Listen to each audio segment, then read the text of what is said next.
The day Hollywood forgot what kindness looked like. In the late golden years of Hollywood, when the studio gate still gleamed like palace doors and the word star truly meant something untouchable, Dean Martin walked onto a film set not as a legend, but as a man already tired of the noise that fame made. The desert sun hung high above the backlot, bleaching the false storefronts and painted saloons into something almost unreal, and the air shimmered with that peculiar mix of dust, perfume, cigarette smoke, and ambition. Everywhere Dean looked, he saw youth. New faces, sharper jaws, louder laughs, men who moved like they were late to conquer the world.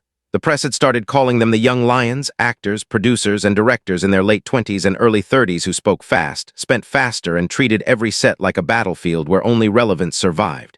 They were talented, no doubt, but there was something else in them too, a hunger so aggressive it forgot that other people bled. Dean had been in this town long enough to know the cycle. He had been the young lion once, the charming kid from Ohio who sang in smoky clubs and cracked jokes to hide his nerves. He remembered what it felt like to want success so badly it felt like oxygen. But he also remembered the men who had slowed him down. The older performers who had pulled him aside, handed him a glass of water, told him to breathe, reminded him that careers were long roads, not bar fights. As he crossed the set that morning, hands in his pockets, jacket slung casually over one shoulder, he felt the strange loneliness of being one of the last men still carrying those old lessons. Around him, production assistants shouted into radios, grips dragged cables like coiled snakes across the concrete, and a cluster of young actors rehearsed lines with exaggerated intensity, slapping each other on the back, boasting about box office numbers, laughing too loudly at jokes that weren't funny. None of them noticed the man walking past, whose voice had once quieted rooms without effort. The film itself was a gritty action drama, a new breed of movie that leaned heavily on spectacle. Faster cuts, higher falls, louder explosions. The studio had spared no expense on stunts, and the heart of that operation was a man named Eddie Morales. Eddie wasn't famous. Most audiences had never heard his name. But every actor on that set owed him something, whether they knew it or not. Eddie had been falling off buildings, crashing cars, and setting himself on fire since before many of the young lions were born. His body told the story of it. A shoulder that never quite sat right, a knee that weather changed before the weatherman could, hands permanently scarred like maps of old wars. Yet he smiled more than anyone on the lot. Not the bright, eager smile of someone still chasing something, but the softer one of a man who had found his place and stayed. Dean had worked with Eddie before. Years earlier on a musical comedy where Eddie had doubled a dance fall that went wrong, twisting his ankle so badly the bone showed white beneath the skin. Eddie had cracked a joke while they wrapped him in towels. Dean never forgot that kind of courage, that kind of grace. That morning, Dean spotted him near a row of equipment trucks, methodically checking harnesses, his brow furrowed not with fear but with responsibility. They exchanged a nod, a small thing. But real. The stunt plan for that day was ambitious even by modern standards. A high fall from a constructed hotel balcony, followed by a controlled crash through layered breakaway structures, ending with a precision roll just short of a staged explosion. It was the kind of sequence that sold tickets, the kind that made executives grin and insurance men sweat. Around the rig, a semicircle of young producers and actors gathered, watching Eddie and his team make adjustments. Their conversation floated through the heat in bursts of bravado. Someone joked about making it higher. Someone else laughed about real danger being good for press. A young lead actor, barely 30, paced like a boxer, thrilled by the idea that his face would be associated with something extreme. Dean listened without looking, his jaw tightening slightly. He approached the rig slowly, not like a star making an entrance, but like a man stepping into someone else's workspace. Eddie noticed him immediately, wiped his hands on a cloth. "Morning, boss," he said, though Dean wasn't his boss. Dean never corrected him. He asked about the setup. Eddie explained, pointing, careful, precise, professional. Dean nodded, eyes following every cable, every anchor point. He had learned over decades that you didn't have to be an expert to know when something felt wrong. And something did. The wind had picked up. The desert had a way of turning gentle mornings into unpredictable afternoons. A few light props had already toppled. Dust rolled in low waves across the lot. Dean looked up at the balcony, then at Eddie, then back at the group of young men clustered near the monitors, half watching, half joking. "Wind's not your friend today," Dean said quietly. Eddie gave a half-smile. "Wind's never my friend." Dean didn't smile back. He studied the structure again. The height, the spacing, the angle of the crash pads. "You comfortable?" he asked.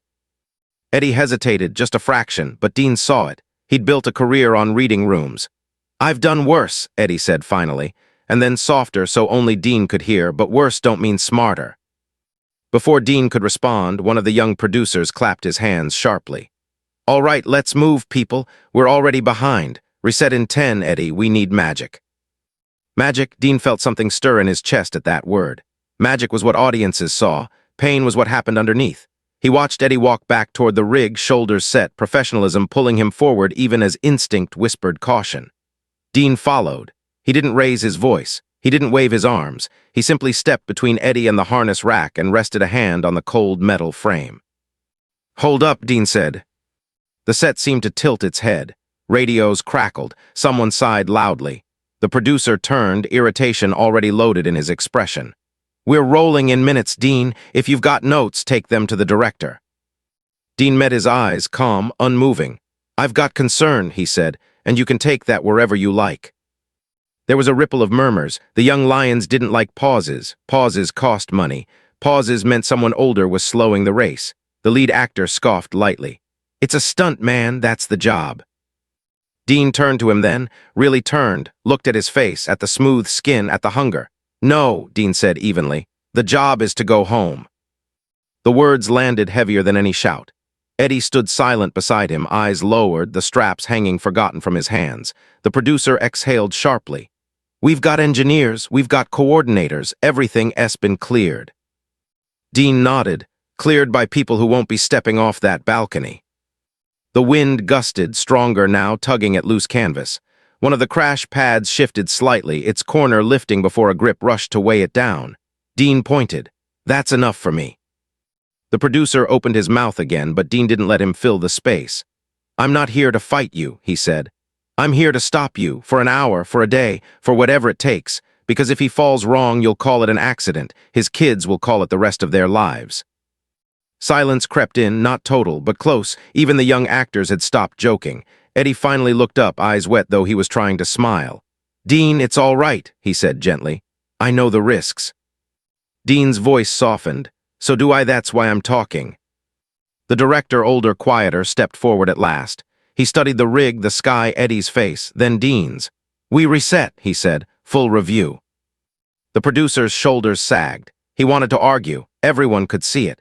But something in Dean's presence, something that didn't need fame to speak, made the argument wither. Crews began to move again, slower now, more deliberate.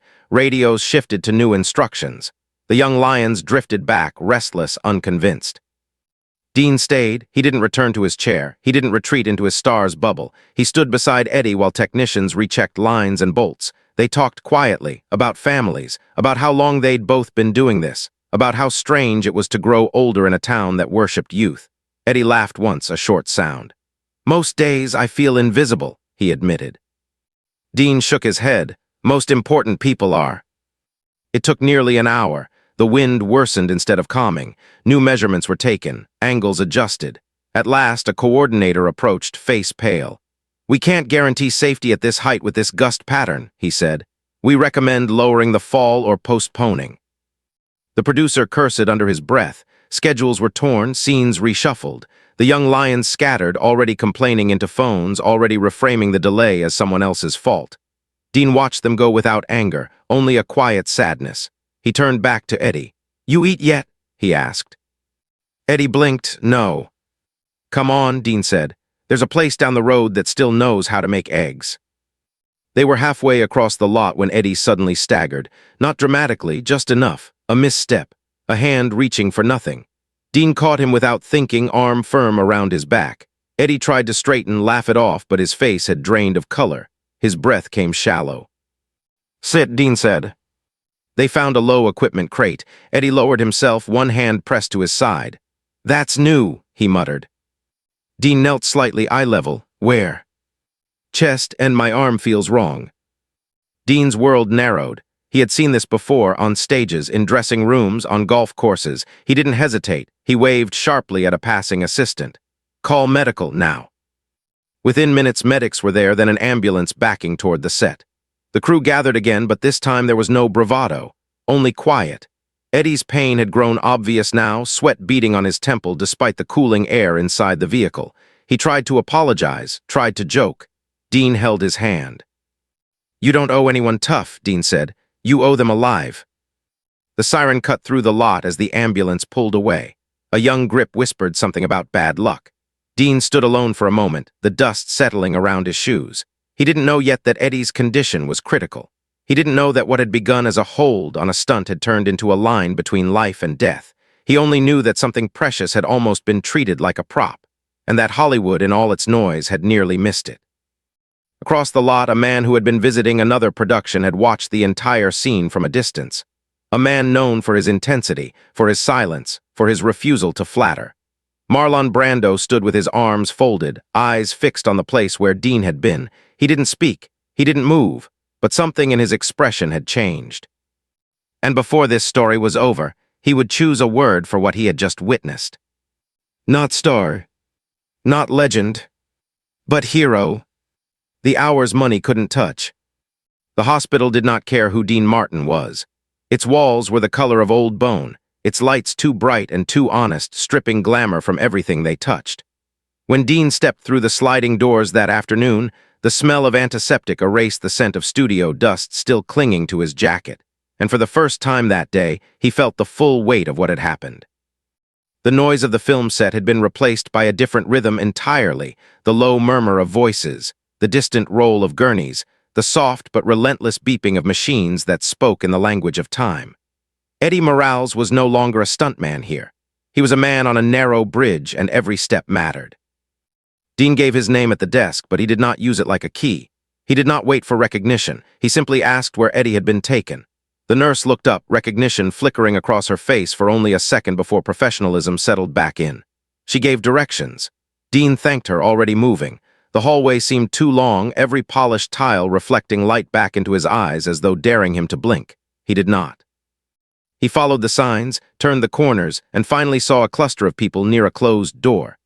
Eddie's wife was there, small in a way that had nothing to do with her height, clutching her purse like a life raft. Two of Eddie's grown sons stood nearby, shoulders squared, faces tight with that particular kind of fear that comes from wanting to be strong and not knowing how. They had not expected Dean Martin. Their surprise showed not as excitement, but as something closer to disbelief, as if the world they were standing in did not permit legends. Dean crossed the last few steps slowly, not to draw attention, but to make sure his voice did not crack when he spoke. He introduced himself, though they knew who he was. He told them he had been with Eddie when he felt unwell. He told them the medics had moved fast. He told them they had done the right thing. None of it sounded like enough. Eddie's wife nodded, eyes glassy.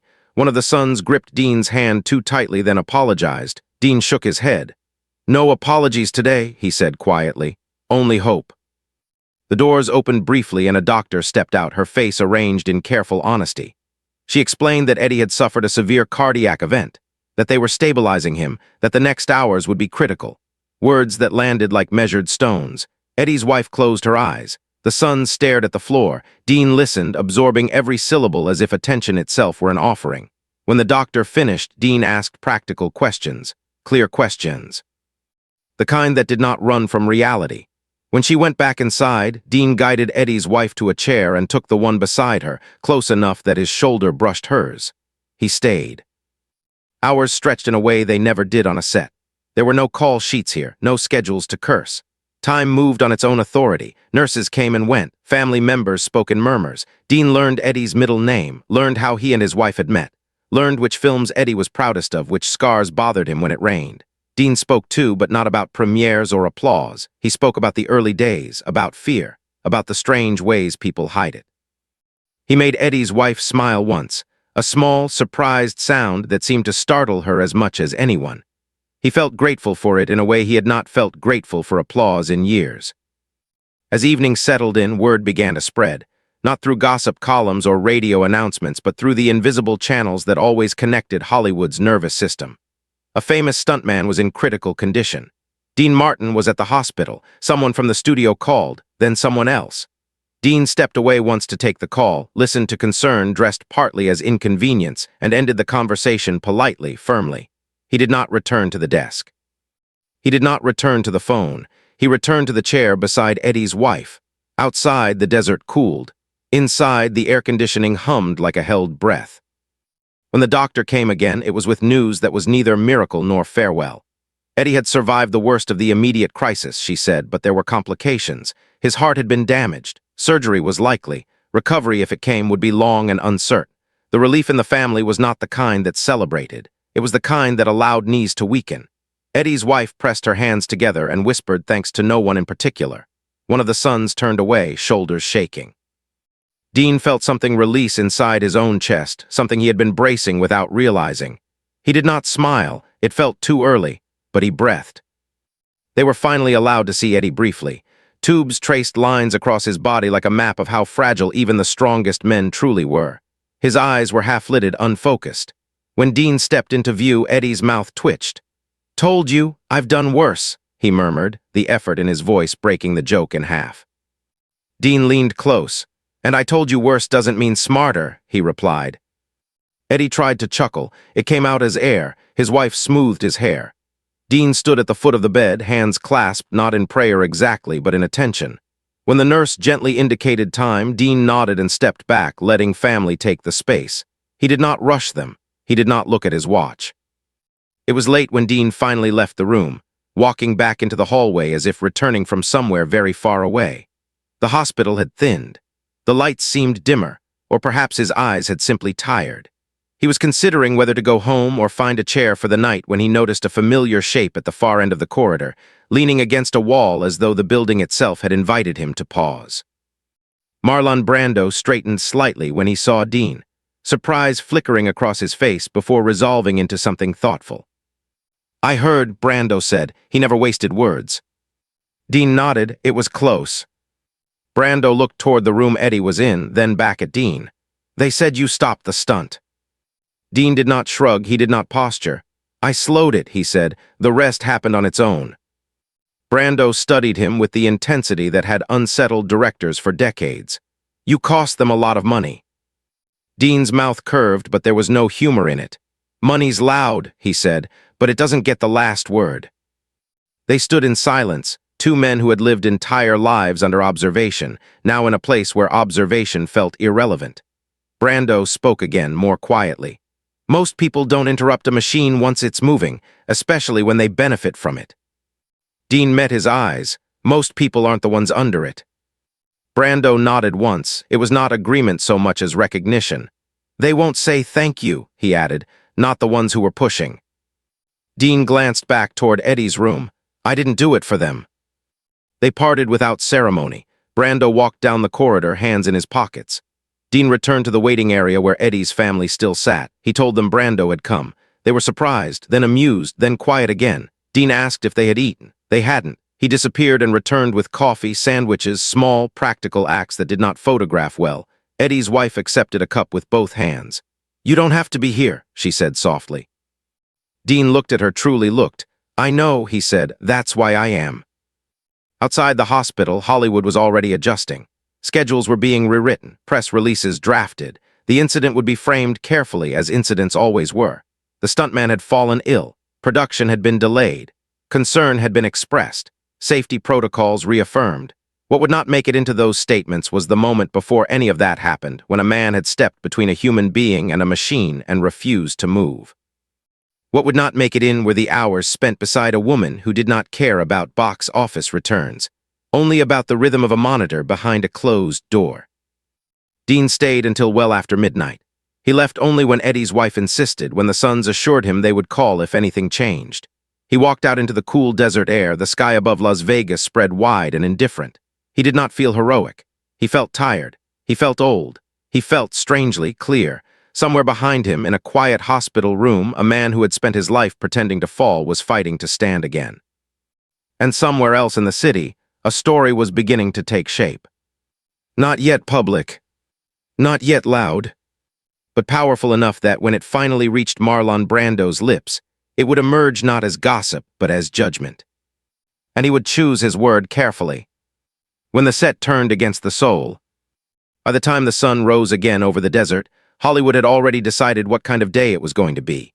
It was going to be the kind of day where sympathy wore a professional smile, where concern came packaged with timelines, and where compassion quietly took a seat behind contracts.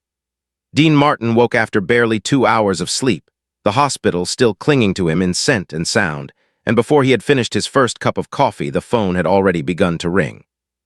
Studio executives wanted updates, producers wanted reassurance, publicists wanted to know what he had said, what he planned to say, what he would say if asked. None of them asked how Eddie was doing. None of them asked how Eddie's wife had slept. They spoke in the language of optics, not of people. Dean listened. He answered politely. Then, when one particularly anxious voice began outlining how the delay might be reframed as an unavoidable health incident unrelated to production decisions, something inside Dean hardened into quiet resolve. He drove back to the hospital before returning any of the remaining calls. The desert roads were nearly empty, the sky pale and wide, and for a few miles it felt as though the world had narrowed again to something manageable. Eddie was still alive. That was the fact that mattered. Everything else could wait. At the hospital, Eddie's condition had stabilized but not improved. Machines breathed in measured patterns. Nurses spoke in low voices that carried equal parts professionalism and kindness. Eddie's wife looked exhausted, the kind of exhaustion that comes not from lack of sleep but from carrying fear for too long without setting it down. Dean brought breakfast. He sat. He listened. When the doctor came, Dean stood but did not crowd. The news was careful again. Surgery would likely be necessary, recovery uncertain, work in any physical sense unlikely for a long time, possibly forever. The words did not shock Dean. They settled. He asked what kind of support Eddie would need. Rehabilitation, time, stability. He watched Eddie's wife nod as though filing away instructions for a world she had never planned to enter. One of Eddie's sons asked about insurance. The doctor answered honestly but not reassuringly.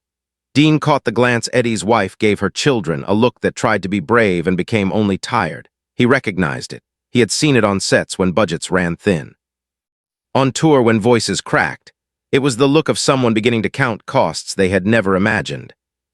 When Dean stepped into the hallway afterward, he found two men waiting. Suits, studio, the language of polished empathy already arranged on their faces. They shook his hand. They expressed concern. They mentioned Eddie's long service to the industry. They spoke of how tragic it all was. Then carefully they began to pivot. Production needed to resume.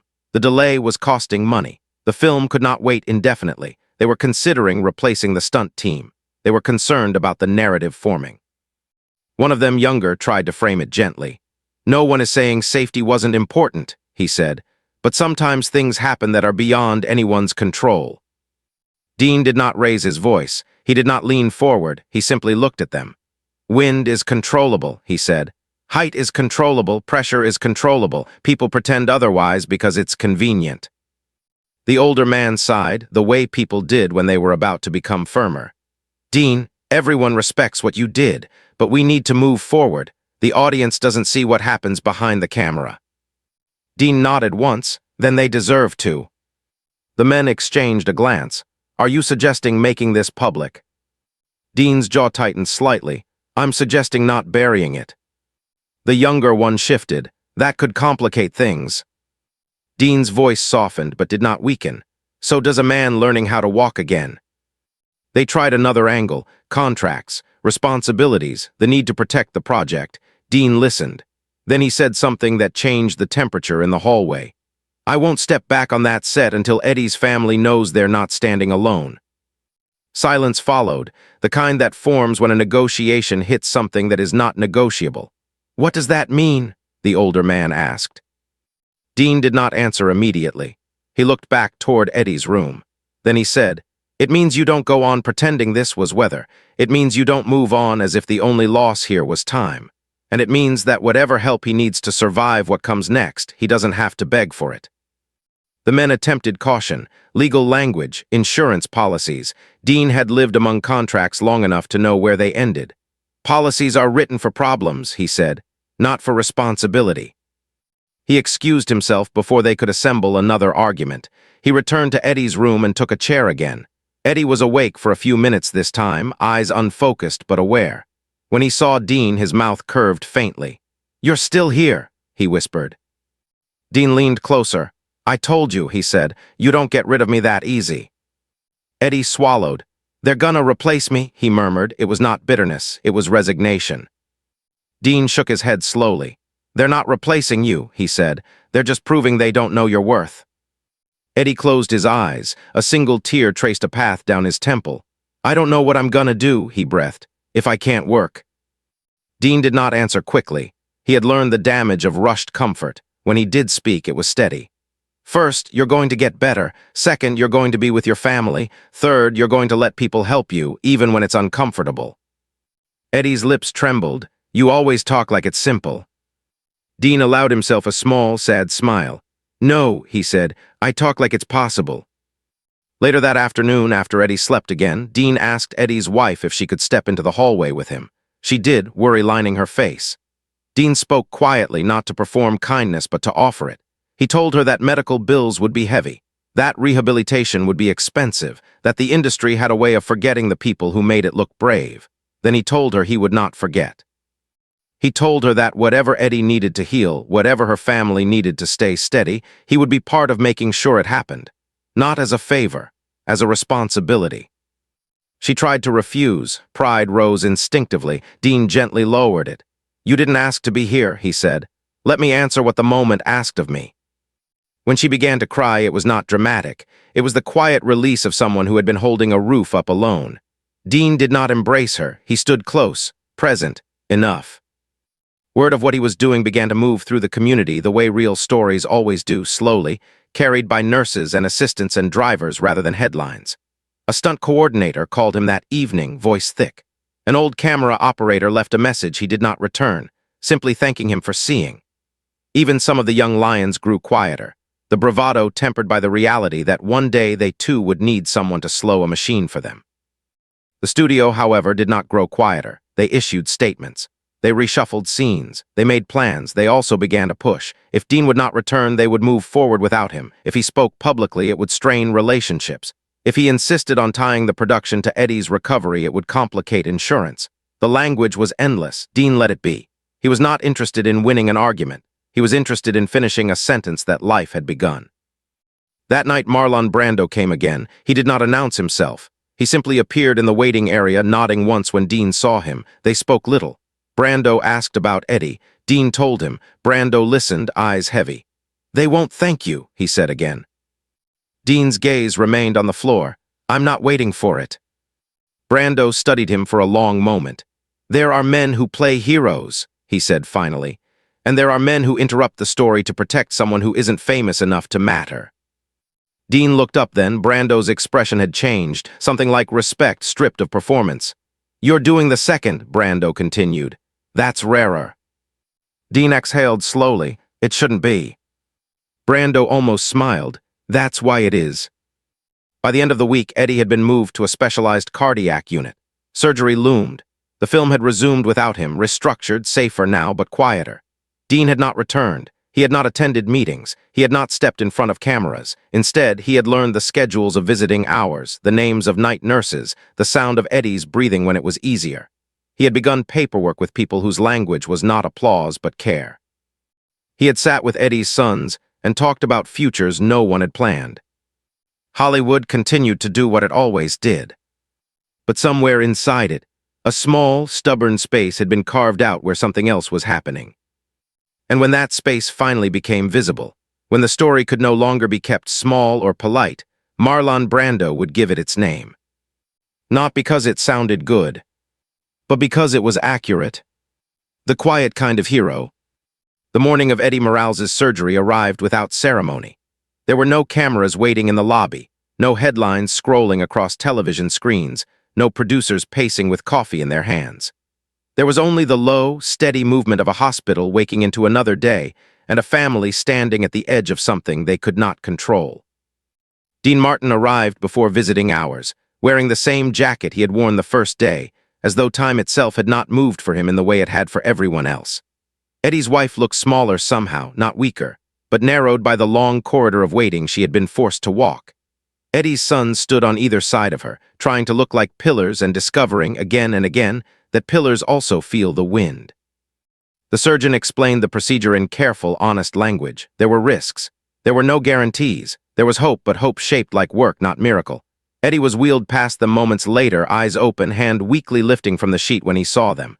When his gaze found Dean, he tried to smile and failed, the expression collapsing into something truer. "Guess you're stuck with me," he whispered. Dean leaned close so Eddie wouldn't have to spend breath. "I'm not going anywhere," he said. "You're the one with the travel plans." Eddie's wife bent to kiss his forehead. The sons gripped his hands. Then he was gone through the double doors, taken by a team that moved with quiet speed into a world the family could not follow. The doors closed. The sound was not loud, but it landed. They waited, and waiting, Dean had learned, was its own kind of labor. It required presence without usefulness, care without action, faith without evidence. Hours passed marked only by the subtle change in light through the hallway windows and the slow cooling of coffee no one remembered ordering. Eddie's wife clasped her purse in her lap, fingers worrying the same worn corner. One of the sons paced. The other stared at the floor as though searching it for answers. Dean sat beside them, not filling the space with stories, not trying to distract, but anchoring it. When Eddie's wife's shoulders began to shake, he did not speak. He simply moved his hand so it rested near hers, close enough that she could reach if she needed to. Eventually, she did. Somewhere else in the city, the film set was busy again. Scenes were being shot, dialogue was being delivered. The machine had resumed, but something in it was different. Stunt coordinators were quieter, harnesses were double-checked, heights were remeasured.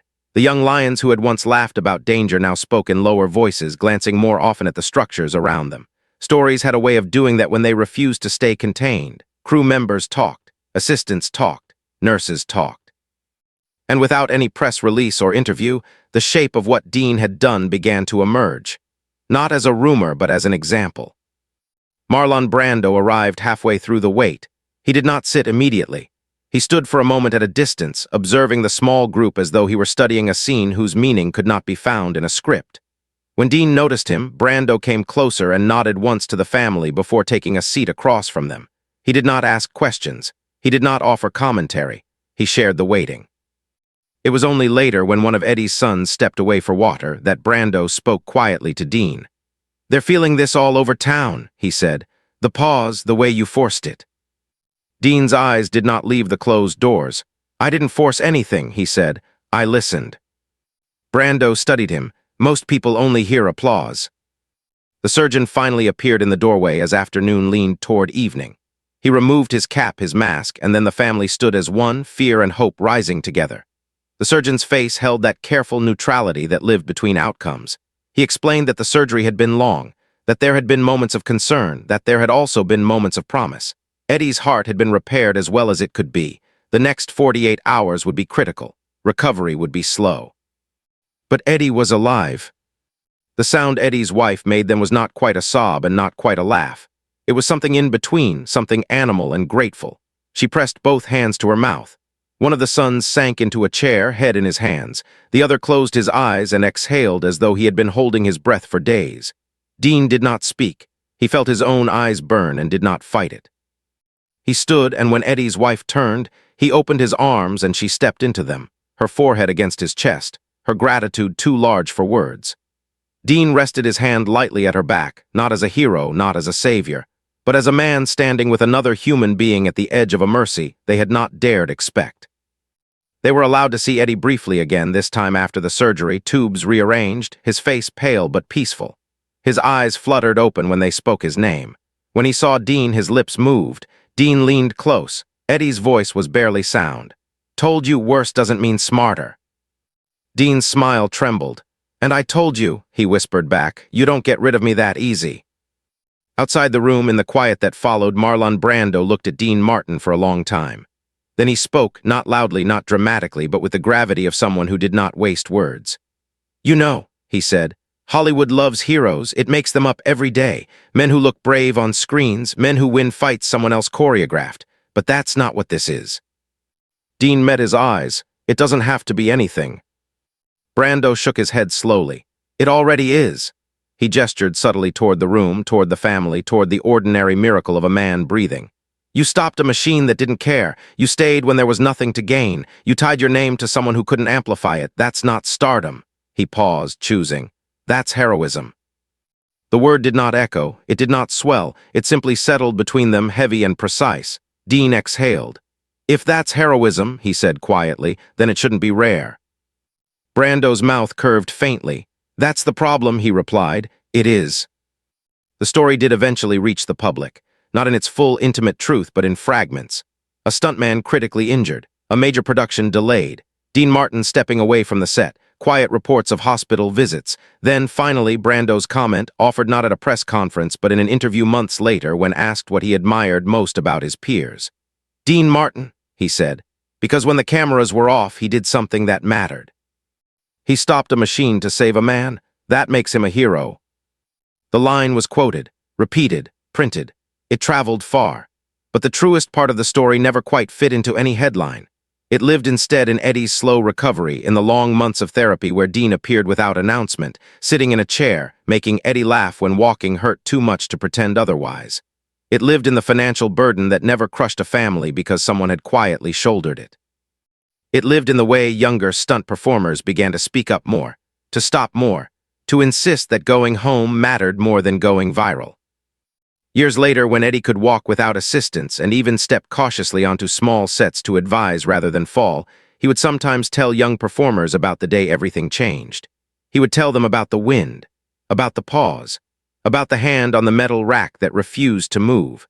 He would tell them that the bravest moment of his life was not the fall he never took, but the one someone else refused to let him make. And when people spoke of Dean Martin after that, when they spoke of the voice and the charm and the era, there would sometimes be another note beneath it. Quieter, deeper. The note of a man who understood that fame was a costume but character was skin. That real heroism did not stand in the spotlight. It stepped between someone and harm when no one had asked it to. Dean Martin never corrected the word Marlon Brando had given him. He did not embrace it either. He simply went on living in a way that made it unnecessary to argue. Because long after the sets were struck and the songs were finished, long after applause had faded into memory, there was still a man alive who might not have been. And that, Dean knew, was more than enough.